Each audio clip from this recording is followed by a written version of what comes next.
Okay, everybody, welcome to our August learning lunch. Can you believe it's August? I'm still like a little bit catching up to that moment. As you're coming in, feel free to put in the chat where you're tuning in from. But I thought also let's put in there like one or two words that describe how you're doing today, whatever that feels to you. And if we're remembering back to our June, you can actually be like totally straightforward about it. So I'm going to put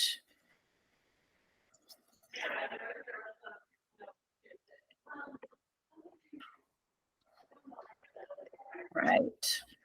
Okay, as everyone is coming in, you can just share like where you're tuning in from, how you're doing today. I am really excited to be here and learn together. I'm going to introduce myself to you. My name is Michelle Jones. I'm your host today. I started my career as a pediatric nurse and I really loved it.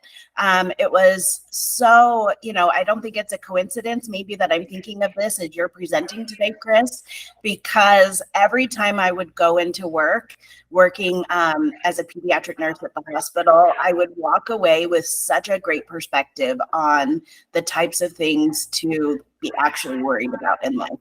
Kind of gave a lot of clarity. I became more focused on wellness and mental health from navigating my own trauma healing journey. And I'm now really passionate about bringing hope to others. Hope's my very favorite word, and helping them to understand their bodies, what they're experiencing and feeling in their bodies, and their other experiences, so that way people can move from survival mode to creating a life that resonates for them. And I really love my work as a coach. I grew up in Southern California. I just went and visited California this week. And so that's why I have a little bit of a peeling situation happening on my nose, but it was worth every moment. Now I live in Mesa, Arizona with my husband and my youngest daughter, who starts high school tomorrow. She just finished freshman orientation this morning. Also fun, we got a puppy 2 days ago. So she's on puppy sitting duty while I'm here in this meeting. So I'm going to miss her when she goes to school tomorrow. I also have 2 adult kids at ASU, and I absolutely love this stage of mothering. It is like the best. I love it. So here at the Mindwell Collective, we came together to find a way to bring wellness education and support from a variety of modalities. Mindwell stands for Mindful Wellness, and we're excited to have all of you that are here live with us right now. And I know many people are tuning in to watch the recording because they could not catch us live today. So welcome to you as well. We're aware of you and inviting you into this space. Our favorite part is connecting with you and to build that community. So what I want to do is just take a moment. We've all come from different tasks and responsibilities and commotion to be here today. So I just want to take a moment and bring us all together. I'm going to invite you to get comfortable in the chair that you're sitting in. Set aside whatever is on your to-do list for just a few moments. And if you want, you can close your eyes. That kind of helps us sometimes notice what we're feeling, and just take a couple of deep breaths. And as you do, you can notice maybe if there's any tension in your body. We don't have to change that, but we can just be aware of it. And beautiful.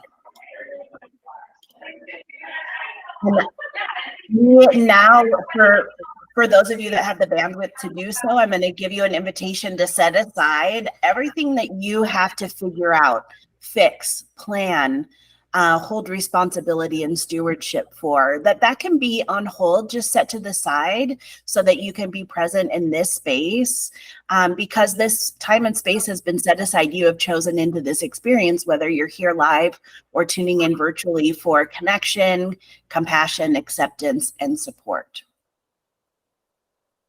I'm going to invite you to take another couple of deep breaths, maybe the biggest breath you've taken all day. And you can imagine as you're exhaling, you're just exhaling like any unneeded stress, energy in your body that just is not serving you anymore. Thank you, body, for taking care of that for me, but I'm just going to release that back to you now. And before I introduce our speaker today, I want to give you some space. You can do this eyes closed, or you can open your eyes and engage back with me.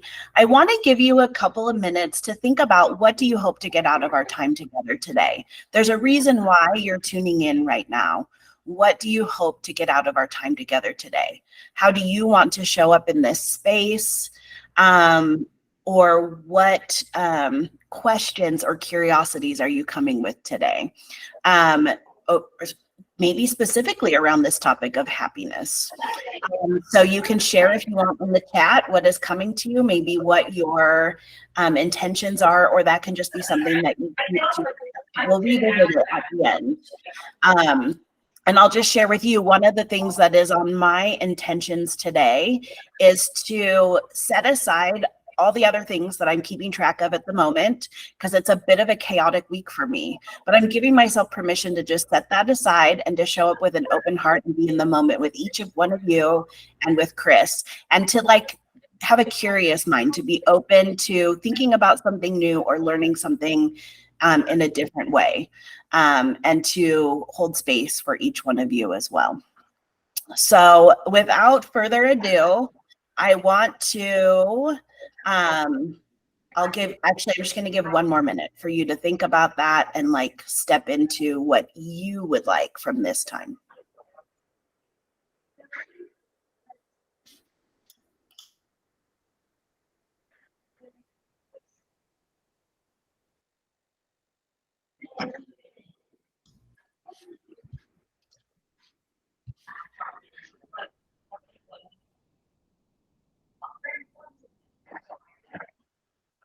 Okay, beautiful.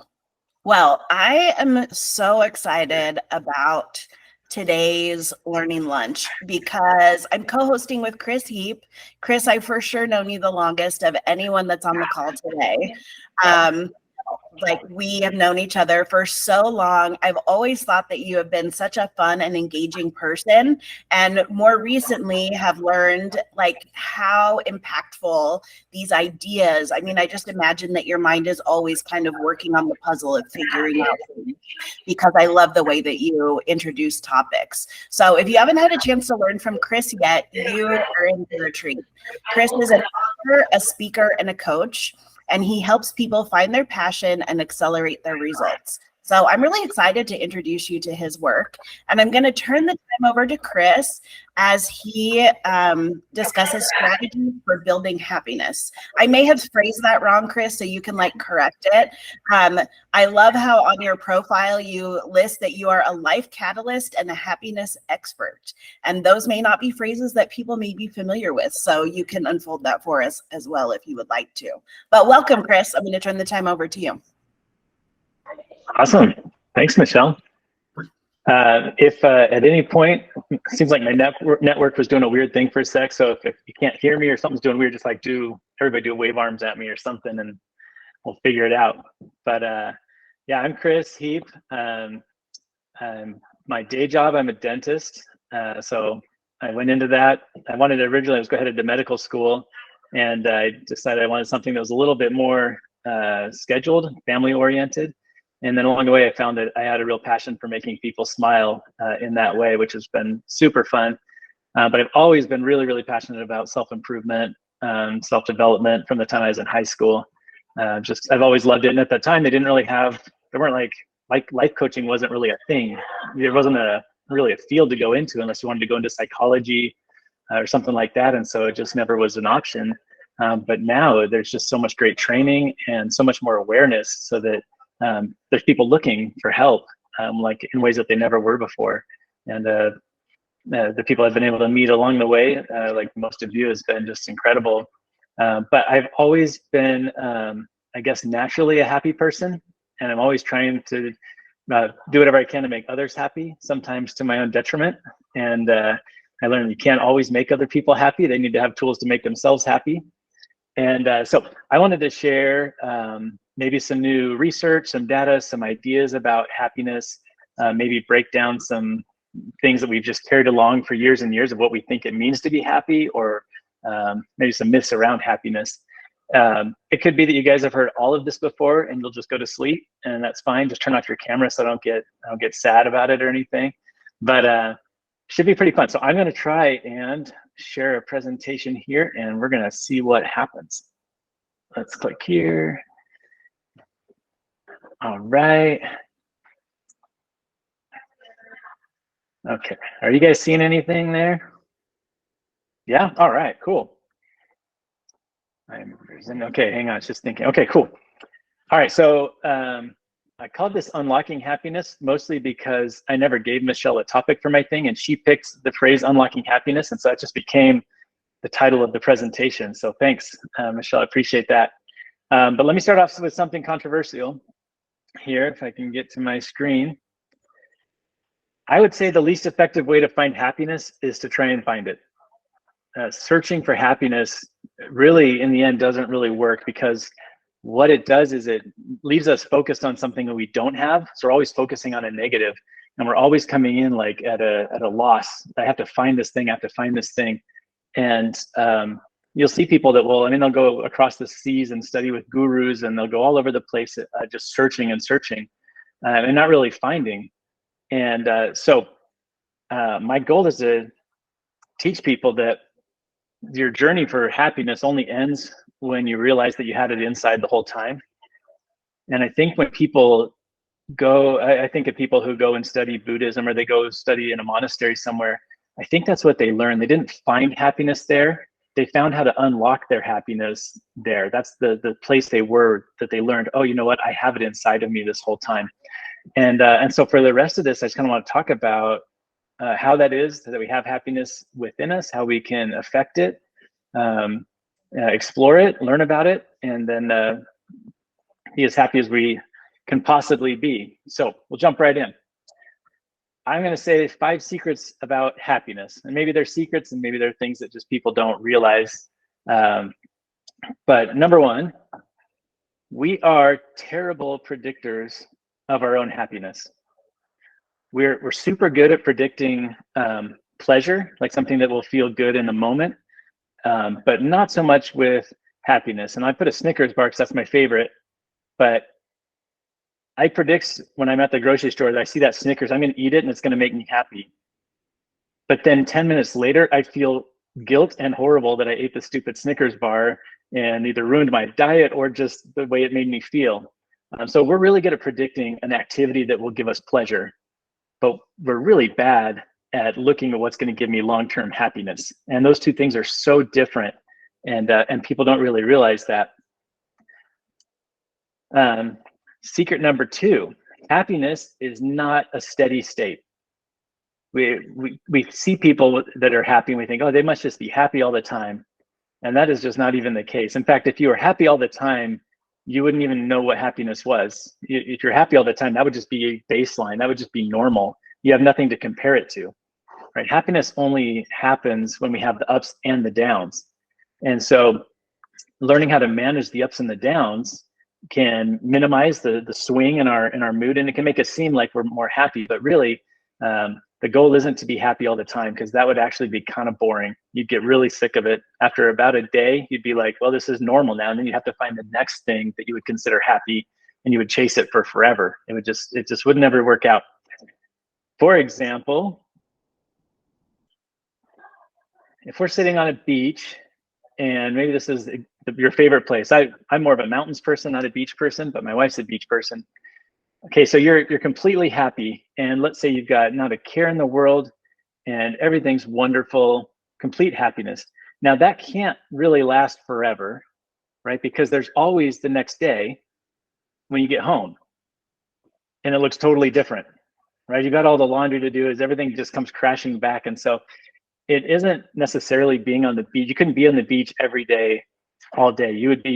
I would be terribly bored sitting on a beach all day. It'd be fun for a while, but there's the ups and the downs, and it's the downs that make the ups even better. So learning how to manage the downs and then relish and maximize the ups is super important for what we consider happiness. Right? Happiness isn't a steady state. Happiness are these peak moments, and the more that we can take advantage of those peak moments, then the more we consider ourselves overall happy or content. And I'll use the word happy, but I see people all the time that say we shouldn't be happy, we should search for joy or contentment or well-being. I kind of use them all the same. So I'm using happy because it's my favorite, but know that I'm meaning all the things, whatever people like instead of happy. If your life doesn't have ups and downs, it pretty much means you're flatlined, right? You're dead. That's just you're a nurse, Michelle. You know how that works. So if you're not having ups and downs along the way, there's only one time in life that happens, and it's after life is over.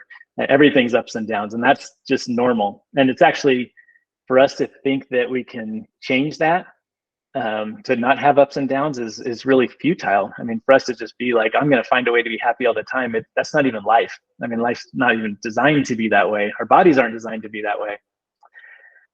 All right. And that's why we get this problem with the big social media illusion, right? It's because we see people who are posting all the peaks and none of the valleys. And we see peak, peak, peak, maybe it's once a week they post something. And so we just assume that's full time. And it's not. They may not even be happy in that picture, but they post it because it's the appearance of happy. Recently, a study out of Berkeley showed that the people who most often posted what they called happiness posts, like #happy, #blessed, the more often they posted those happiness of them on a vacation, them doing these fun things, they actually rated themselves lower on an overall happiness scale when they were asked. And so at the end of their study, they said, if you want to find someone who might be struggling more than you think, look for the people that only post their happiest moments, that are trying to have this happiness. It's because they're chasing it. And when they see it, even when they see themselves posting it, they get that little hit of dopamine. They feel happy for that moment. But a lot of times it's them chasing something that they may not have. And so for us to see that and assume like, oh man, they live such a happy life, it's an illusion. It's not always quite how it is. So keep an eye on your friends that are always posting good stuff and just check in with them. Make sure that they're doing all right. All right. I think that a good way to say it is that happiness is two things.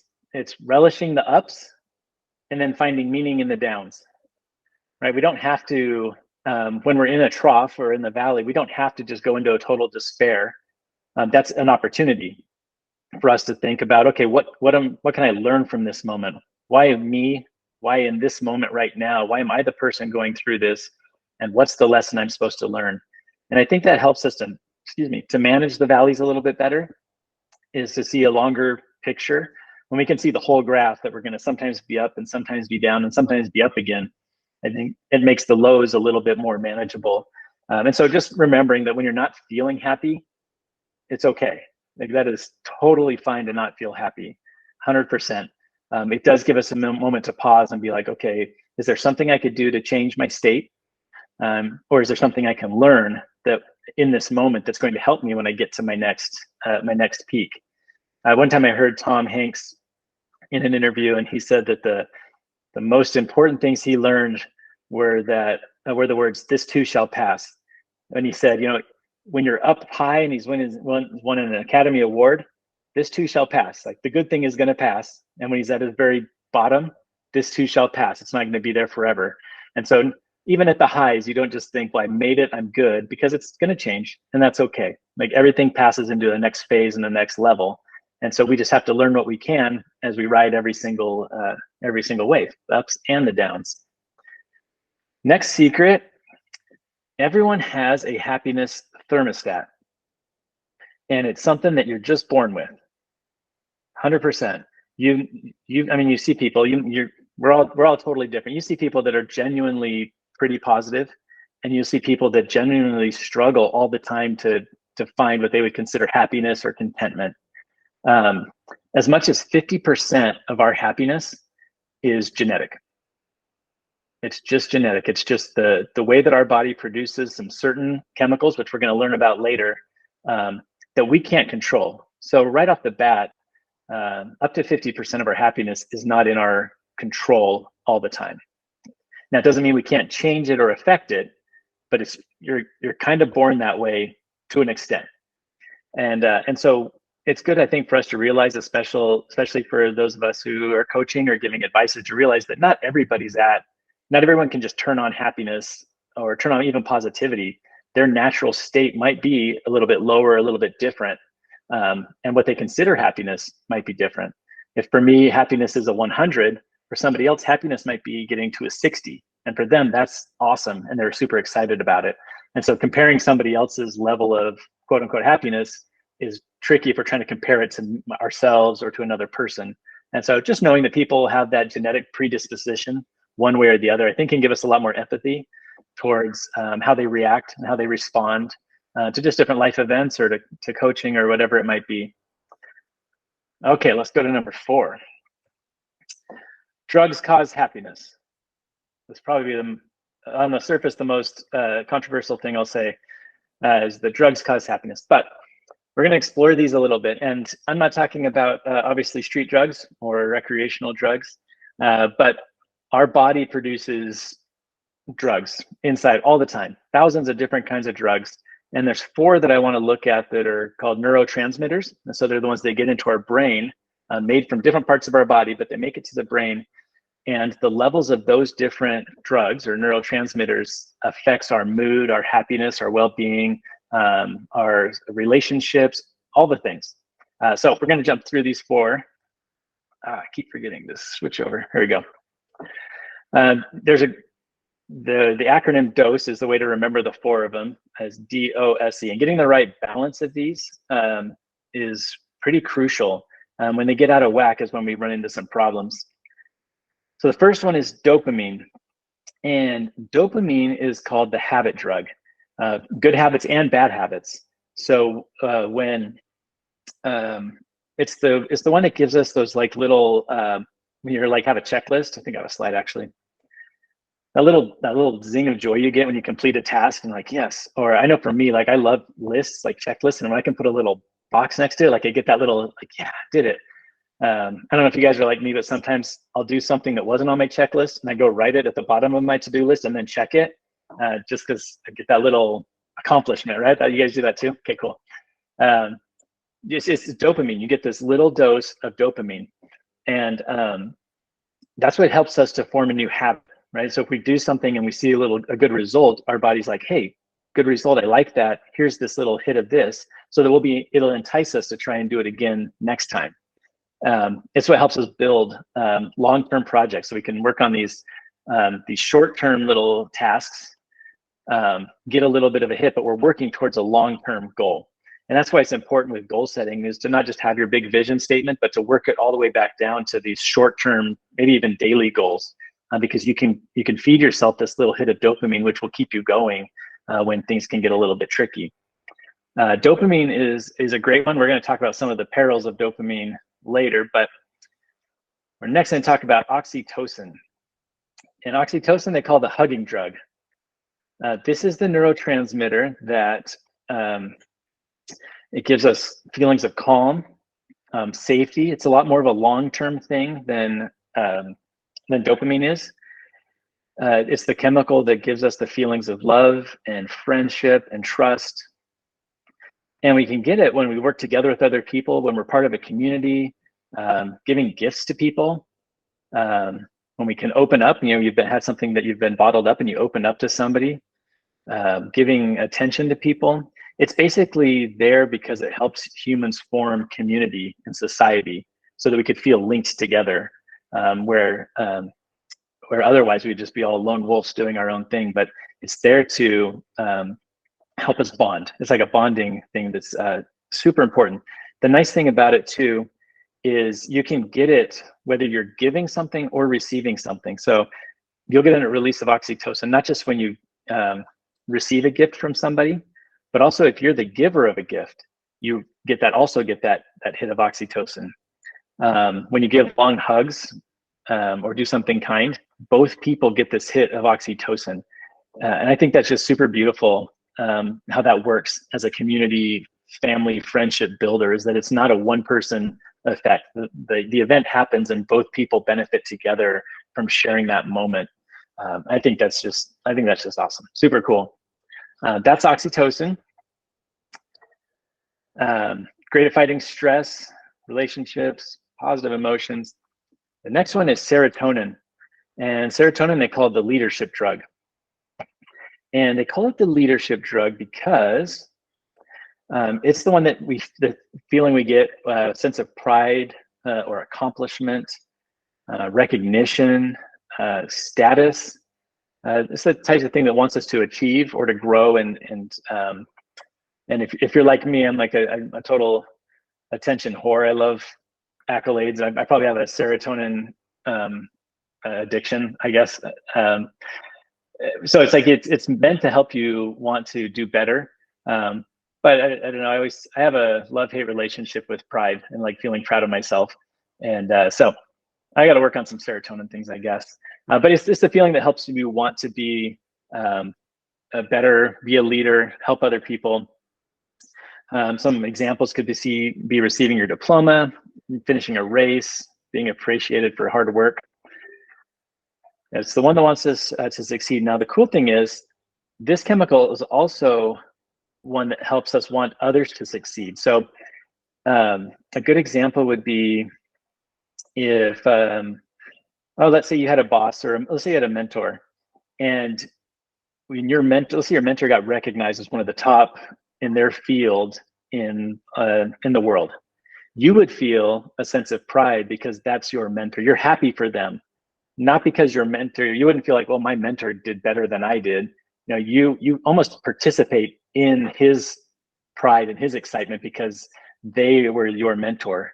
You get to win because they win, type of a thing. And so when I always hope that my staff at my office are feeling that when our office does well, or if I win an award, that they feel a part of that, because I want them to feel a part of it. Oh, that's a good point, Carla. Yeah, with our kids too. Yeah, think about that. That feeling you get when your kids do something awesome. I mean, there's nothing that beats that. That's the best. So that's the serotonin, right? We get to participate in the success of other people we care about, which is awesome. And the last one we'll talk about is endorphins. And endorphins, they call them the natural painkillers. So endorphins are what we get. They're the chemical behind, you hear about the runner's high, and they're running and their body's really tired, and all of a sudden they just start feeling really good, and they can't figure out, like, wow, what is this runner's high? It is produced when we feel pain or struggle, and it gives us a little bit of a comfort to like push through really hard things, times when we might want to give up.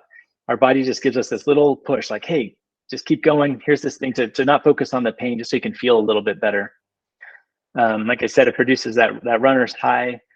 When a lot of people will go to reduce stress, like say after work, they might go to the gym or run. They put their body in a little bit of a physical distress because they get an endorphin rush. They get a feel good, a relaxer after a stressful day at work.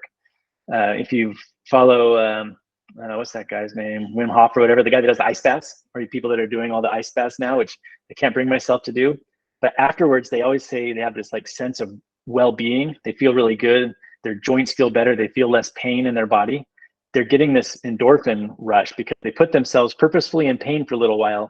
So their body would say, oh, I better release these chemicals to feel better. And so you get this endorphin rush, and it does make you feel a lot better. All right. And they're predictable. Of all the chemicals, endorphins are the most predictable. And so if you can put yourself in a little bit of strain, it doesn't have to be like lifting heavy weights or running a marathon or anything, but just a little bit of discomfort. It can even be mental discomfort, like trying to learn something new and having to push your way through it, or like figuring out, like I think back to school, like figuring out a math problem that took forever, and then all of a sudden it clicks. You just get this happiness feeling. That's endorphins helping us to push through and on these little struggles like that. So really, all of these things lead to a person's happiness from a chemical level. And it really comes from a healthy balance of the four of them. And so when I said that some people are born genetically more happy or one way or the other, it's mostly they're born in a way that they have a healthy balance of these four. Now, some people are just born where their liver might produce too much of one thing, or their hypothalamus might produce not enough of one thing. And so they have a little bit of a bigger obstacle or barrier to try and compensate for that. So it's not necessarily that someone's just born and they're like, this kid's going to be a sad kid. It's just they just have a different balance of these different chemicals, and which is really unfair, and that sucks because life's just that way. And but luckily there are ways that we can help. Sometimes it takes medications if we can, and a lot of times it doesn't. A lot of times it just takes some work and some refocusing and some tools to help boost the neurotransmitters that aren't currently getting in enough production. And so that's kind of how we're going to finish up today in this last part, is figuring out how to get those things in balance. Now, all of those neurochemicals, we talked about them as those neurotransmitters, their happiness, they can get out of whack, right? If we're focusing too much on one of those things can get a little wonky. So, for example, dopamine addicts, they need that hit, the one that's supposed to help us form good habits. Dopamine addicts need constant validation. They can get really addicted to social media, searching after the likes and the comments on their posts. A lot of them tend to get into gambling, drugs. Unfortunately, all of those things do the exact same thing that the positive things do. Dopamine doesn't necessarily care. And so if there's these artificial things like drugs or social media that also give us this hit of dopamine. And so if we're getting it from a certain spot, it's really easy to slip into like, oh, I'm on social media, someone hit the like button, I feel that good thing, I want more of that. And that's really easy to get into if we're not aware of it and not realizing that it's kind of hijacking our brain a little bit to focus on those types of things. It can cause us some problems. Another one, so if we go to oxytocin, people that have an extremely high oxytocin tend to be, I hate to use the word clingy because that's not, I don't know, people get offended by being clingy, but people who just need physical touch and almost codependency too much. Like they're all the time wanting to connect, all the time having to have someone there. Can't do a lot of things away from people. And so sometimes they damage their relationships because they feel overbearing. And all they're doing is they're reacting to this oxytocin in their body that's telling them like, no, you need more connection and more touch.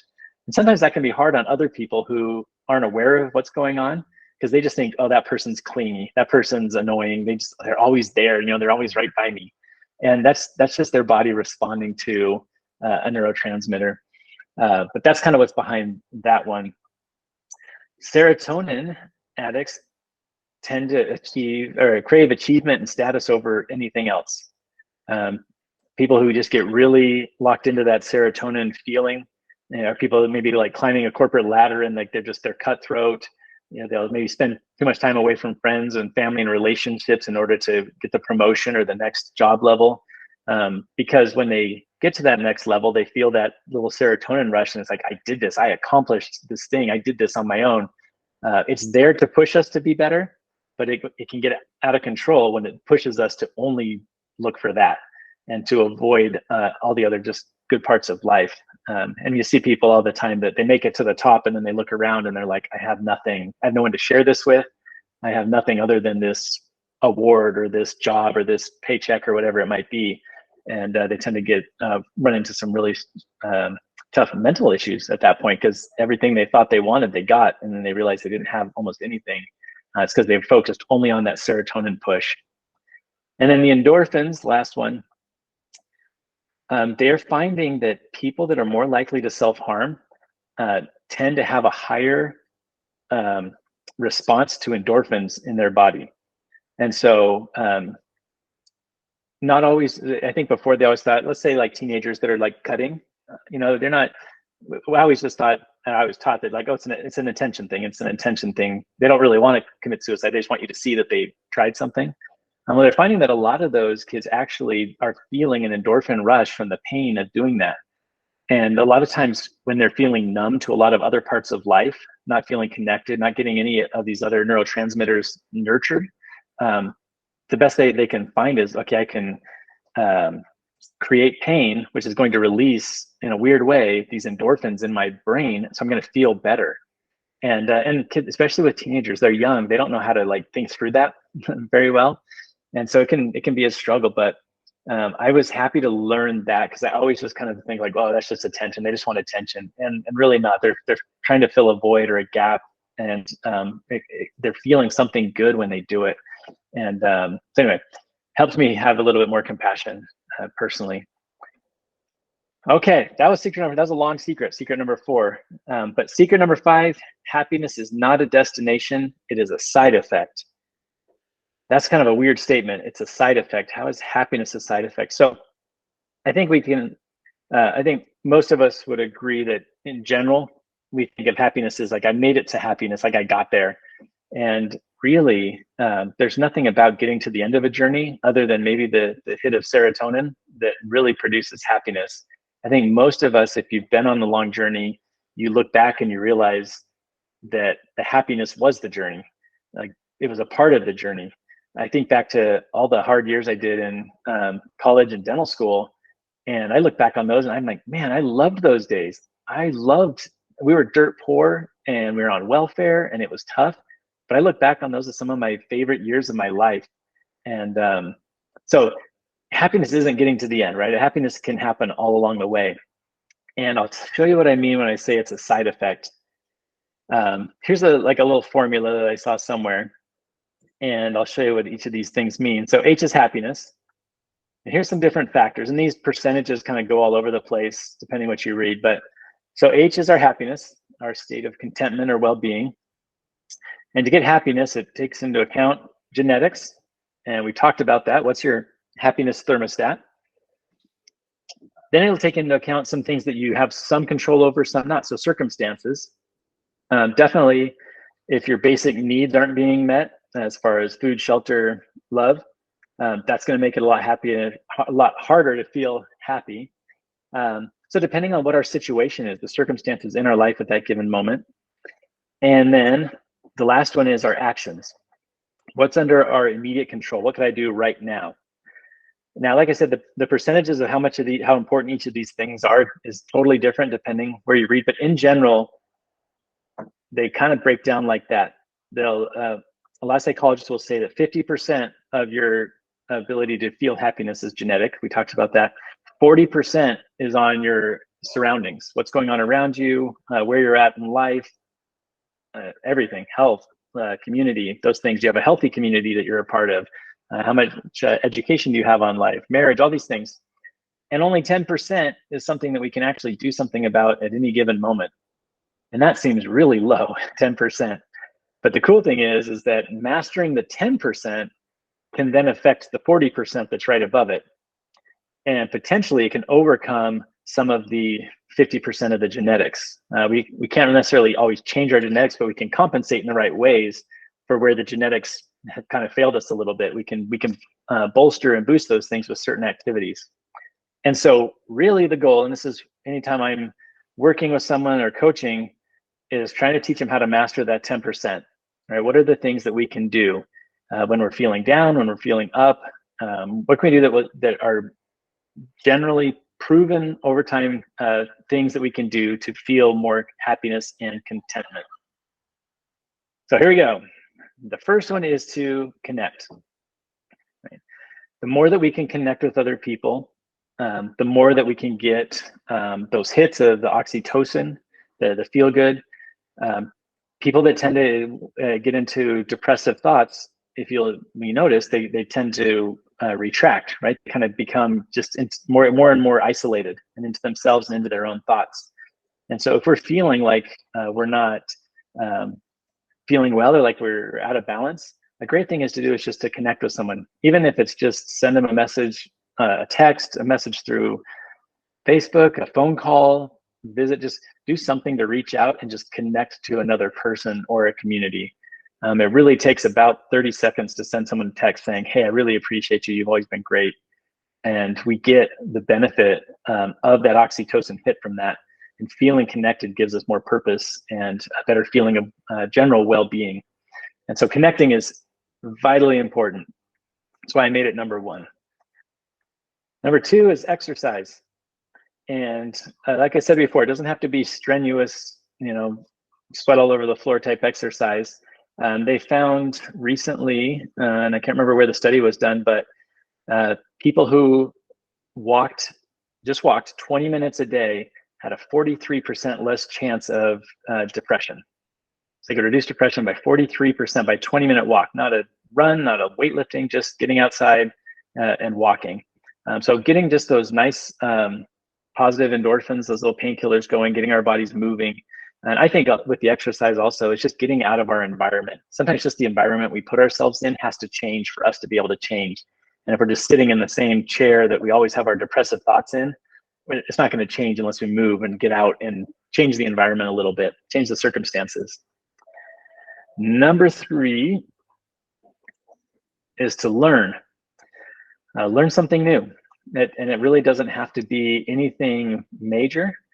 You could even just do a deep dive on some random something on the internet, but learning something, and it's even better if it is actually a skill that can help you in your daily life. But learning is helps us we get a double dose of those. We get some dopamine hits because we learn something new, so we feel our knowledge increasing. But then also we get the serotonin because we've moved forward from where we were before. We've achieved something new. We've unlocked a new area that we didn't know about before. And so it doesn't have to be anything crazy. We don't have to like all of a sudden sign up for a master's program or anything, but learning is big. When I used to work a lot with kids in my neighborhood, I would always tell them, like, anytime you're feeling down, I want you to do like 2 things, just 2 things. I want you to find someone you can compliment, and I want you to learn something new. And if you could do those 2 things every day, you're going to feel like you're progressing, and you're going to feel like you're connecting. And like, that's a really simple, easy way to feel like you're not stuck, right? And very simple and easy. So I'm a big fan of learning as much as possible. And then teach. Be a mentor. Give advice. Find someone that you can help that's maybe a little bit farther behind on the same path as you. They don't have to be someone that's totally lost. I mean, it can even be just something you learned new that you could share with somebody. But when we teach people, we get that serotonin hit that makes us feel leadership. Like, I'm a leader, I'm helping lead someone to some new knowledge or some new information. I'm lifting them up. The cool thing with that is that they also are going to get that serotonin hit from learning something from you. So they feel good learning from you, and it actually connects you even more. They want to see you learn more because you're helping them. You want to see them learn more. It's mutually beneficial. Super awesome. Number 5 is to give. There's probably no better thing I can think of than giving of yourself to other people. And sometimes we see give and we think it's monetary or whatever, but just giving attention and time and caring to somebody, a listening ear, but just putting whatever you've got aside for a minute to give yourself to somebody else is just amazing. It's just unbelievable. So look for ways to give. And if you notice, all of these are linked to different neurotransmitters, right? So if we're feeling low on an oxytocin, where we're not feeling like we want to connect with people, right? We can make ourselves go connect with someone. I can send a text or a message or a phone call, and I can boost it artificially by my actions rather than sitting around waiting for my hypothalamus to do its stupid job. Like, I can take over a little bit and say, no, we need more of this. Like, let's get going here. So that's the point behind these, is kind of taking control of them. I'm a big fan of journaling. I'd love to say I do it every day because that's my goal, and I don't. But I love looking back at my journals from a year ago, 3 years ago, and it's helpful. A couple of things. Number 1, there's part of it that's like I see the same patterns, good or bad. I'm like, man, how come 3 years ago I was struggling with the same dumb thing I'm struggling with now? Like, I haven't figured that out yet. But usually I look back at that person in my journal 3 years ago, and I'm like, wow, I got all the things I was hoping I would someday get or learn. Like, I am now where the past guy wanted to get to. Like, how cool is that? That I made it. And so being able to chronicle our own journey and just get it out, I think is amazing. There's something just super therapeutic about it and magical. I love pen and paper personally, but I know that in the future, I'm going to wish I have it all in like Word documents so I could print it and edit it and put pictures in and stuff. But for me, there's just something magical about like a book in my hand and just getting from my brain onto paper mechanically. For me, that works the best, but and everybody probably does it differently. And I think the last one is reach. And mostly I put reach just because I had all of my number 1 through 6 were all just one word, and I wanted to write set goals, but that was 2 words. So I put reach just so it's just push ourselves a little bit, like set a goal that makes us just stretch a little bit. And if it's a long-term goal, work it backwards and find out what the short-term ones are that get us there. But I think we all need to have something that just is out there that just right now exceeds our grasp, that we need to just take a step to get closer to. We need to learn one more thing, or we need to work a little bit harder, or be a little bit more time efficient, something to reach for. And I think when we don't have something to reach for, life can sometimes get a little monotonous and dull, but having something we're excited about that's just on the other end of a little bit of work or study or learning, I think is just amazing. So set goals. And we talked about how dopamine is, when we reach some of those small goals, we get that dopamine hit, which feels great as well. Just to finish up, I do have a book that I wrote a long time ago. You can download it for free on my website. It's called krisheap.com. And it's called Happiness is a Habit. And I wrote it forever ago. I don't even know if it's still current with, I think it still talks about like winding your watch. Like, it's old school. No, it's not that bad, but I think they're pretty timeless. But they're just habits. They're just habits that we can do that kind of build on those 7 that we just shared. But you can get it for free, or if you know where my office is, or if you ever want to come by, I can just give you one. Not a big deal. So happiness is not a destination. It's the side effect of a life well lived, right? So when we are balancing out the different activities that we talked about in that 10%, we feel like we're living a good life because we're approaching it from all these different angles.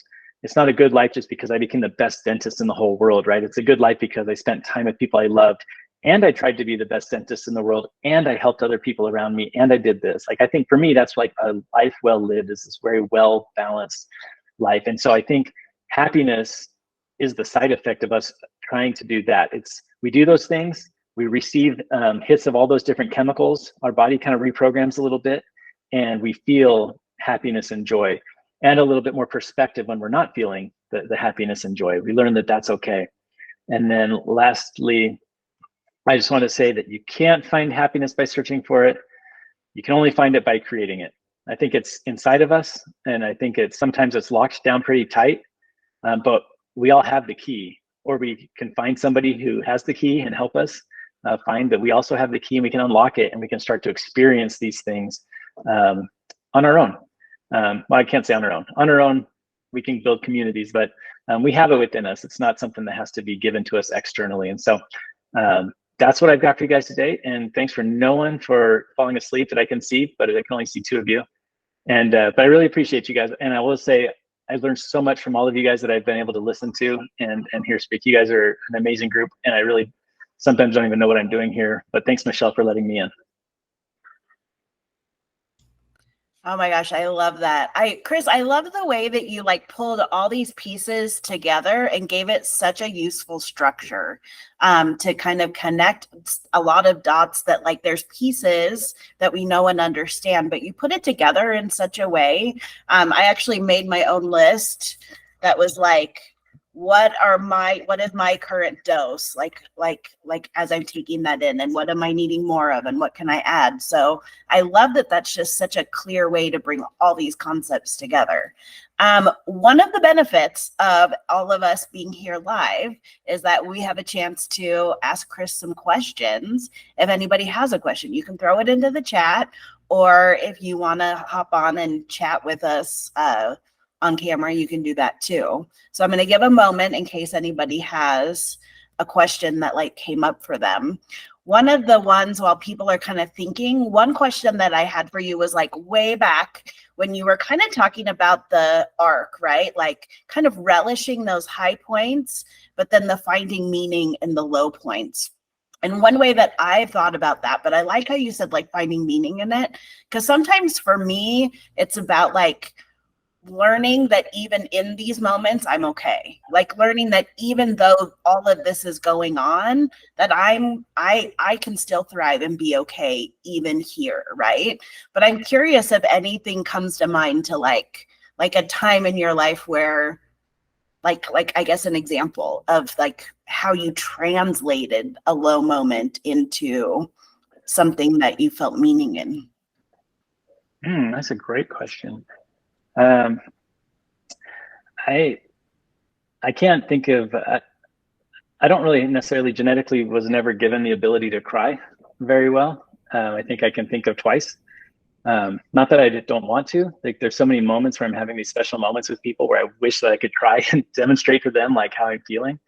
But one of the times when I did break down, cry was in dental school, and we were away in Denver, and all my family was down here in Arizona, and we had just had our first son, Colin, and I got to a point where school was a lot, and my wife was at home taking care of Colin. He was a newborn, and it was the first time I think in my life where I felt like I couldn't fix something on my own. Like, I needed help, and for us it was I was working on the weekends, but it wasn't really enough to cover things, and so I had to I went down and applied for welfare, and we got on access and food stamps and all the things.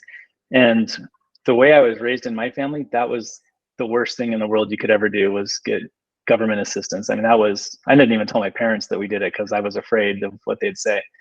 And I was standing in the line at the welfare office, and I'm looking around at the people in line with me, and I just kept thinking, I just had this voice, and it's like, you don't belong here. Like, what are you doing? You don't belong here, like this. And but then I had this moment that it was like, why not? Like, why don't you belong here? Like, are you better than the person in front of you? Like, everybody needs help at certain times in their life. And if you're here now, like, maybe right now it's the lowest you're going to get. Maybe you'll go up from here, or maybe it's not.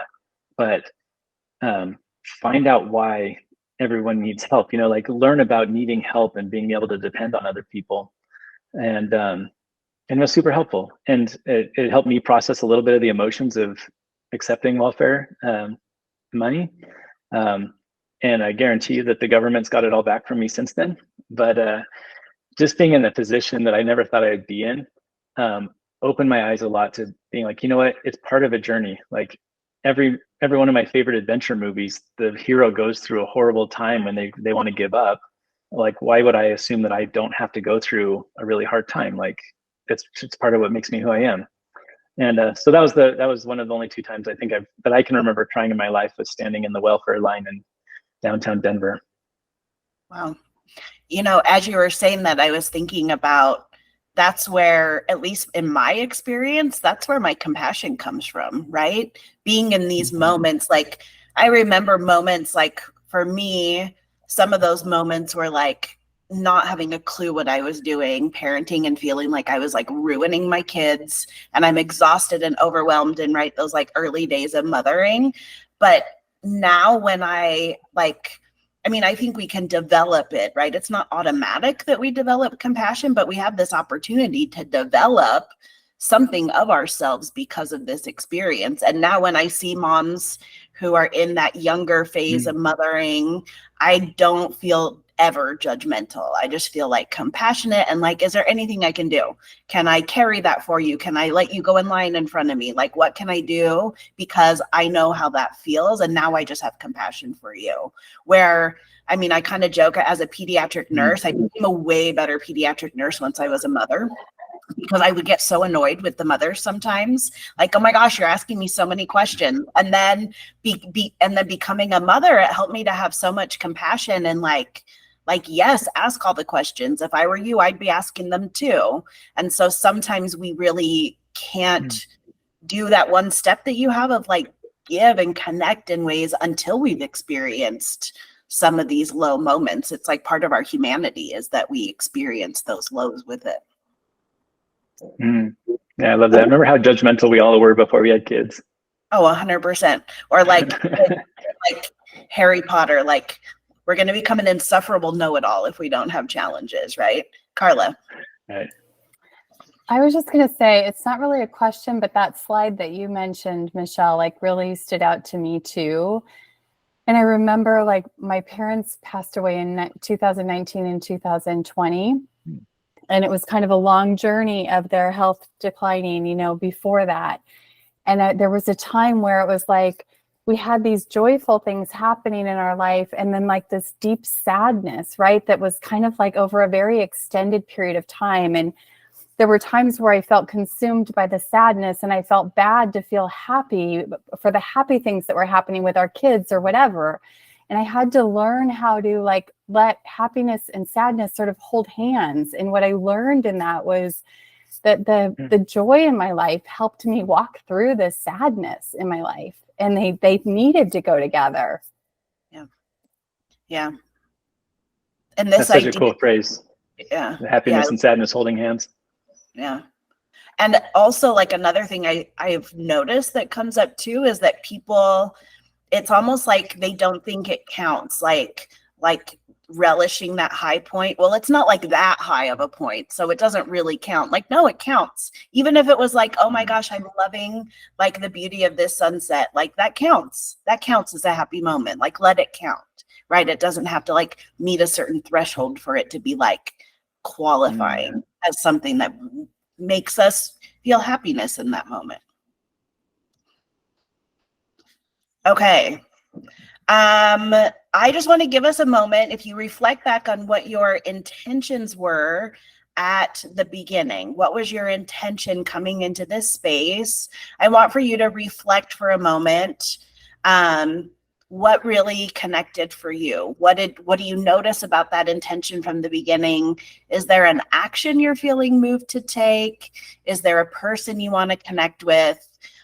What do you hope to remember from this hour together? You can add it to the chat if you want, or you can just be thinking about that. I'm going to give you a moment to reflect back on that.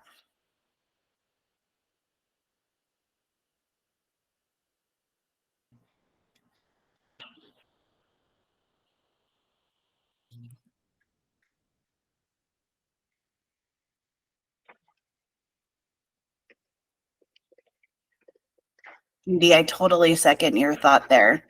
I love how David shared here. Thanks, Kris. People with disabilities often run the gamut of highs and lows, and a lot of the techniques you mentioned help connect with others. I love that. It's so universal. Okay, Kris, before we leave, can you share how people can connect with you? Is the best way through your website that you shared at krisheap.com? Yeah, you can do that. Or Kris Heap I'm on Instagram, Facebook is Kris Heap. Kris Heap at Gmail is my direct email. And my I feel home like, address is say for the group, it's Kris, Kris. Oh, Just yeah. don't accidentally head in the wrong direction. We want them to find our Kris Heap. Yeah, my aunts can't get it right still, so that's okay. Okay, amazing. So this concludes our August Learning Lunch. Kris, thank you so much for taking the time to put this together for us. I really feel so inspired and just like optimistic about just like a couple of tweaks to like include in my life, and gave some good clarity for that. We all need each other, and I love sharing this hour with you guys. So thank you so much.